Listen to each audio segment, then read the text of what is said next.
Parece que quedaron bien casados porque todavía están, ¿no?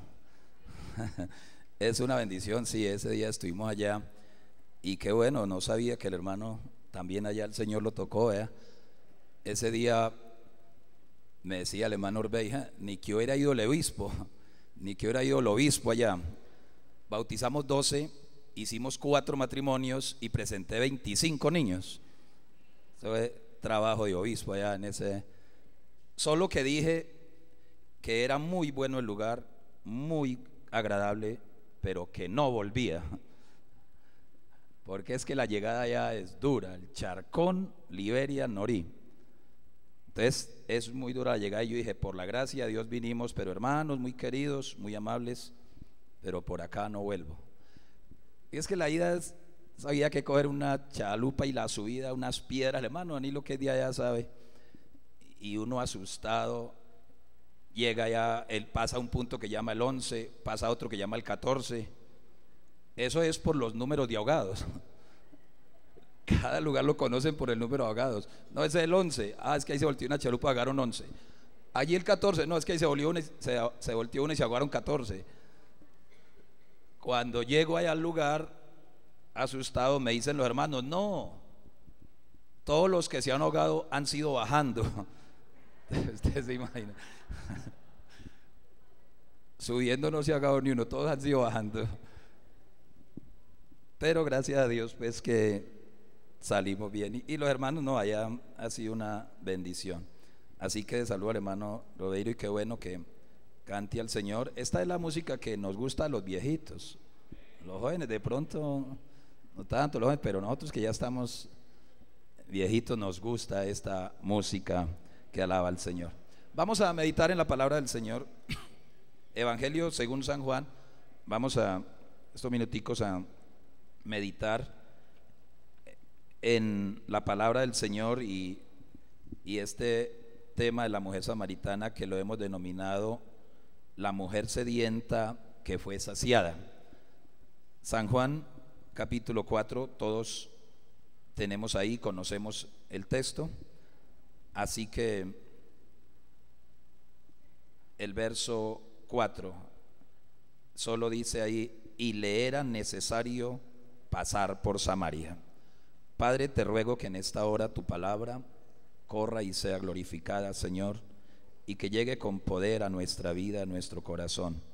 Padre, te ruego que tu palabra ilumine nuestra vida esta noche y nos enseñe, Señor, para que vivifique nuestra vida, Señor, para que edifique nuestra alma, porque en tu palabra, Señor, hay vida, porque tu palabra es libertad. Gracias, Señor Jesús. Amén. Tenga la bondad de sentarse, hermanos. La mujer sedienta que fue saciada. La Biblia dice que le era necesario pasar por Samaria. Uno se pone a analizar la Biblia y no sé por qué en un momento Jesús no dejó que sus discípulos fueran a Samaria. Cuando uno lee, por ejemplo, Mateo 10:5, dice que Jesús mandó los apóstoles a predicar y dice Mateo 10:5, a estos 12 envió Jesús y les dio instrucciones diciendo, por camino de gentiles no vayáis, ¿y qué? Y en ciudades samaritanos no entréis. O sea que los mandó a predicar, pero les dijo, ni vayan a ir a camino de gentil, ni vayan a entrar a una ciudad de samaritanos. Cuando los envió a predicar, parece que no era el momento, no era el tiempo de entrar, y por eso pues Jesús les da la orden, no entren a ciudades samaritanos. Los samaritanos es una larga historia el decir por qué eran enemigos de los judíos o por qué no se trataban, porque era gente muy, no sé cómo pudiéramos decirlo, si lo llamáramos hipócritas, en un sentido de que cuando un emperador conquistaba el imperio y tomaba esas tierras de Palestina, entonces si el emperador era amigo de los judíos, entonces los samaritanos decían que ellos también eran judíos. Pero si el emperador era enemigo de los judíos, entonces los samaritanos decían que ellos no eran judíos, que ellos no eran judíos y que ellos odiaban a los judíos. Entonces por eso era la enemistad entre ellos por la falsedad de los samaritanos. Y cuando le daban privilegios a los judíos, ellos también querían que le dieran privilegios a ellos. A Jesús, incluso en San Juan capítulo 8 verso 48, a Jesús lo trataron con desprecio los judíos, hasta le dijeron, era un insulto, era un insulto ahí en San Juan 8:48, hasta le dijeron que era un samaritano. Y entonces era como un insulto. Ahí dice, cuando Jesús, el que es Dios, dice, las palabras de Dios oye, por eso no las oís vosotros, porque no soy de Dios. Entonces respondieron los judíos y le dijeron, ¿no decimos bien nosotros que tú eres samaritano y que tienes demonio? O sea, los judíos, a los samaritanos les caía mal, y a Jesús lo trataron de samaritano y le dijeron, usted es un samaritano, usted es un endemoniado, usted está mal. Entonces a Jesús lo trataron con desprecio, diciéndole que era samaritano y que tenía demonio. Si esta mujer hubiera estado bajo la ley, hubiera sido apedreada hacía rato por su conducta poco casta, o algunos dirían hoy una quitamaridos.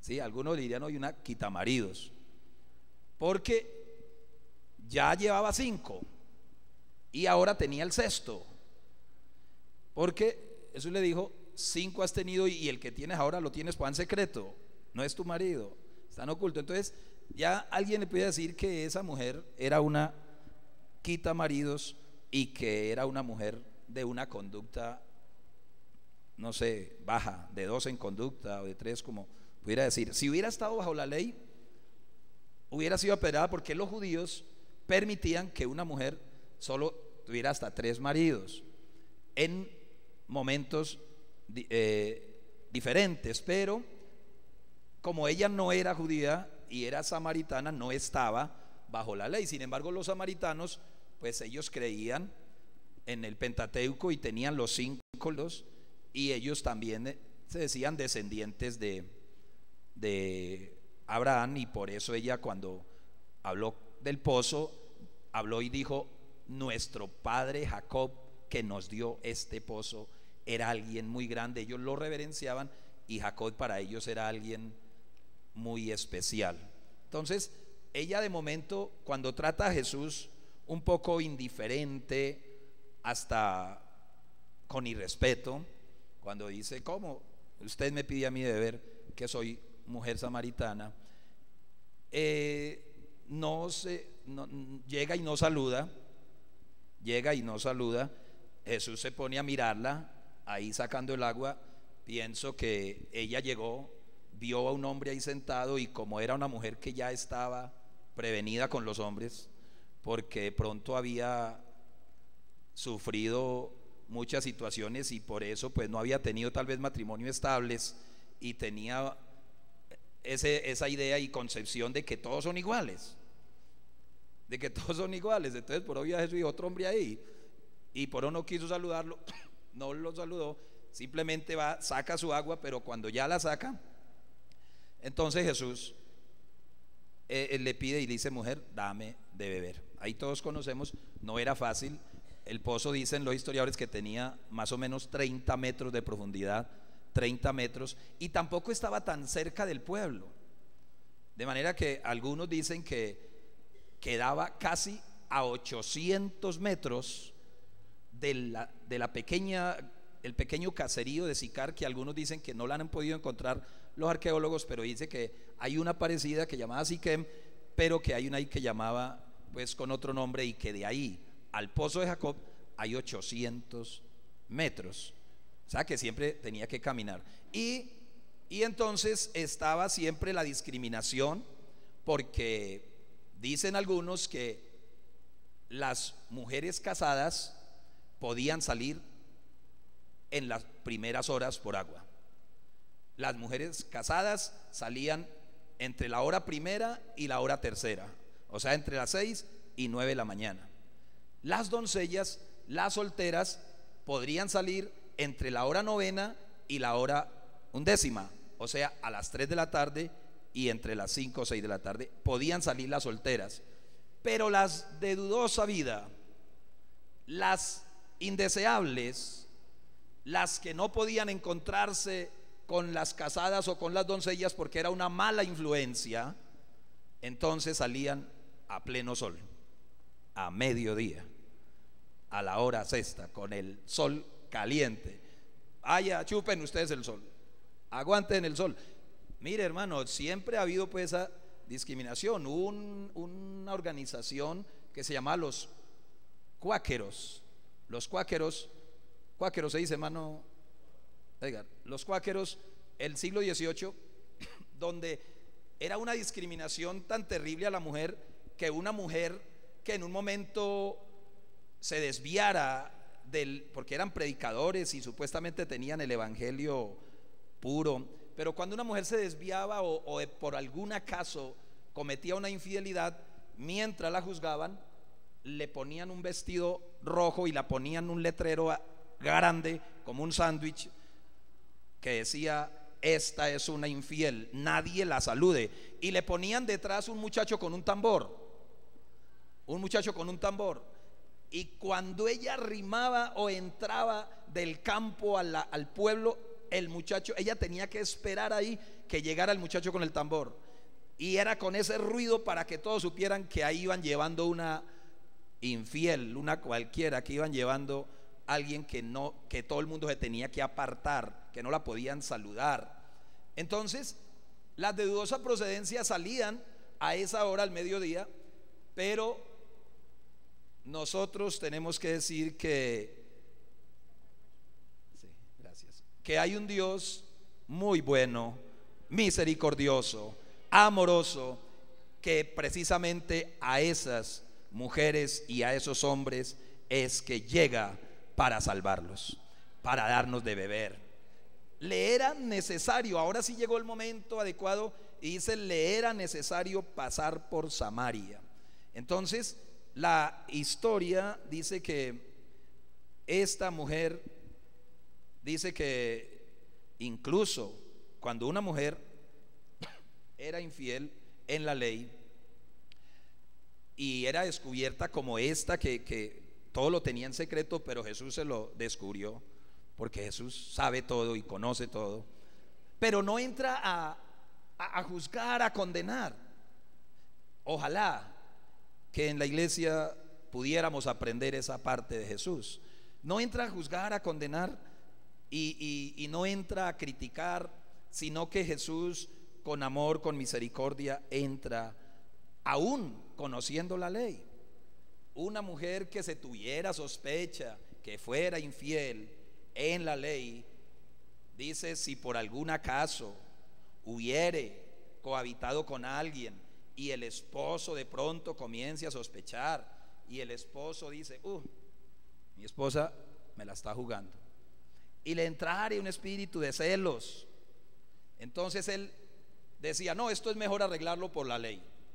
Entonces se llevaba a la mujer y le decía al sacerdote: aquí traigo esta mujer que a mí me parece que ella me la está jugando, yo tengo como sospechas. Entonces el sacerdote le decía: bueno, vamos a hacer lo que dice la ley, vamos a cogerla, vamos a echar aquí un agua. Luego cogían tierra del tabernáculo, la echaban ahí en una ponchera, y luego comenzaban a hacerle otra cosa. Luego la mujer tenía que coger algo de ofrenda, tenerla en sus manos, y cuando cogía la ofrenda en sus manos, entonces la ofrecía a Dios, porque era una ofrenda por el pecado. Entonces esa ofrenda no podía llevar algunas cosas, solo esa ofrenda por el pecado. Y ahora el sacerdote le recibía la ofrenda y le decía: bueno, si usted está inocente y no ha hecho nada, usted va a meter las manos aquí en esta ponchera, en esta agua, y se va un poco de esta agua. Si usted es inocente, nada le va a pasar. Pero si usted es culpable, inmediatamente su vientre se va a hinchar, inmediatamente su mulo se va a desencajar. Entonces, eso está en Números capítulo 5. Ustedes pueden leer todo Número 5 y lo encuentran ahí. Entonces dice, tu vientre se va a desencajar, o tu vientre se va a hinchar y tu muslo se va a desencajar. ¿Y usted se imagina el susto de alguien que fuera culpable? Imagina el susto de alguien ahí que fuera culpable y a meter la mano allá. Porque eso inmediatamente que tomaba el agua, dice, ahí mismo si era culpable el vientre se le hinchaba. Entonces ahí me decían, ¿vio? El esposo decía, ya vio, era culpable. Entonces la sacaban y todos sabemos lo que era, la apedreaban y la mataban por adulto. Pero esta mujer no estaba bajo esa ley judía porque era samaritana.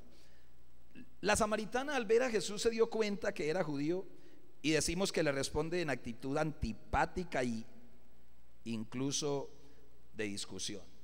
¿Cómo tú, siendo judío, me pides a mí que soy una mujer samaritana? Y decíamos que comienza de una manera poco educada la conversación. Crisóstomo, un teólogo de los siglos terceros y cuarto, hace un comentario que quiero leerlo, y otro de Agustín. Crisóstomo dice: cuando la mujer había preguntado, ¿por ventura eres tú mayor que nuestro padre Jacob?, no dijo el Salvador, soy mayor. No dijo eso, para que no apareciese que quería vanagloriarse. Se manifestó por lo que dijo enseguida.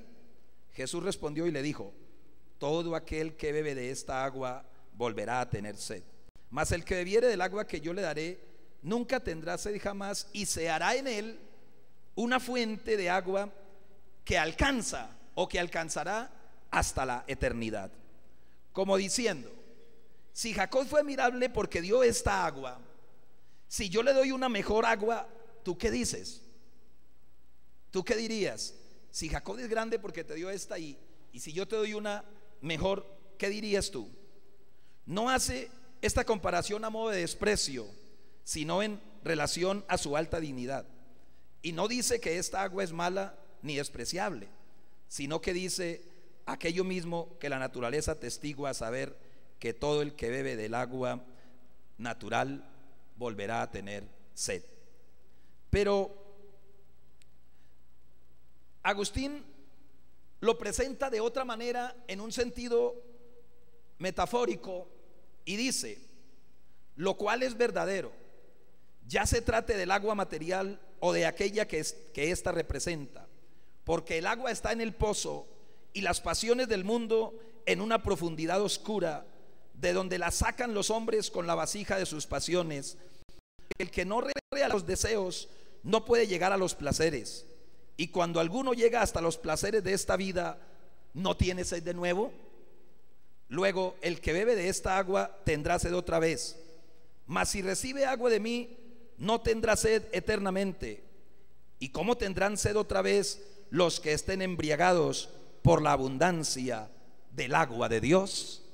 ¿Cómo tendrán sed otra vez aquellos que han salido de esas pasiones y ya no sacan agua de ese pozo de deseos y de ese abismo de donde lo que sale es cieno, fango, lodo, sino que ahora hay un agua especial que calma la sed, y que ya el que bebe de ella no tiene que ir a ese mundo a mendigar, porque ahora en Cristo ha encontrado el agua que sacia su alma, y que será una fuente que le alcance hasta la eternidad. Gloria al Señor. De manera, hermanos, que la mujer pedía, ella realmente tenía sed. Ella tenía sed. Todo el mundo tal vez la despreciaba, todo el mundo la hacía a un lado. Tal vez su vida no era tan clara, tal vez su vida no era tan agradable, porque, vuelvo y digo, todos la discriminaban y la hacían a un lado y la recriminaban tal vez cuando pasaba. Pero cuando comienza a oír al maestro, es que nosotros, cuando escuchamos al maestro, algo comenzó a a moverse allá en lo profundo de nuestro corazón. Oír esas palabras de Jesús tan agradable, ella se queda escuchando, dame de esa agua para que yo no tenga que venir aquí a sacarla.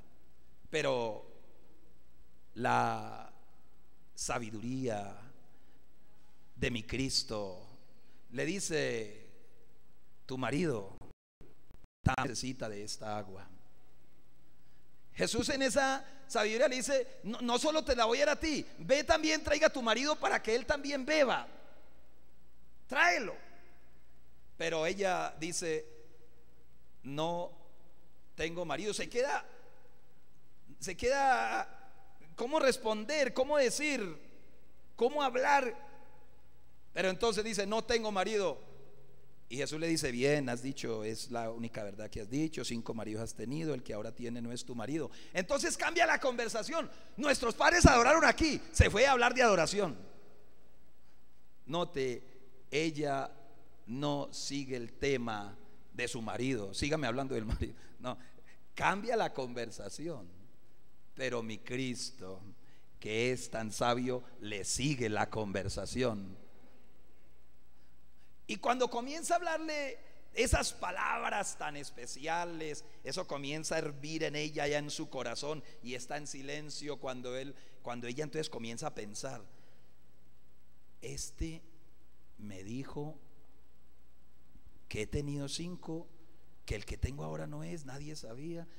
¿Será que este es el profeta? Y ella pensaba, y cuando está hablando, nuestros padres dijeron que era aquí y ustedes dicen que es allá, porque hacía unos, no sé, la historia según Josefo dice que unos 300 años antes o 400 hubo un rey, un hombre llamado Manasés, que construyó un templo en Samaria, y esa fue la primera división religiosa en el pueblo de Dios.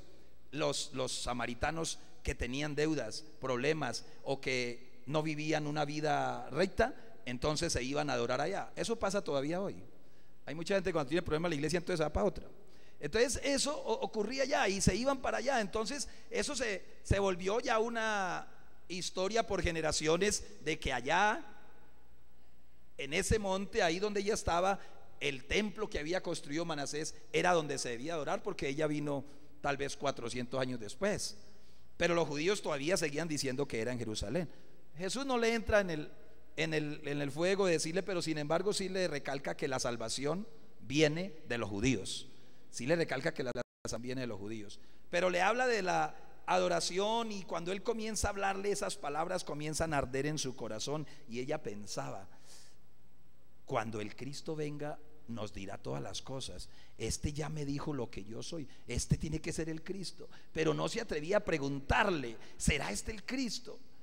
¿Será este? ¿Será este? Y entonces le dice: cuando los judíos dicen que ha de venir el Mesías y que cuando él venga nos dirá todas las cosas, entonces Jesús, sin que ella le pregunte, le dice: yo soy el que habla contigo.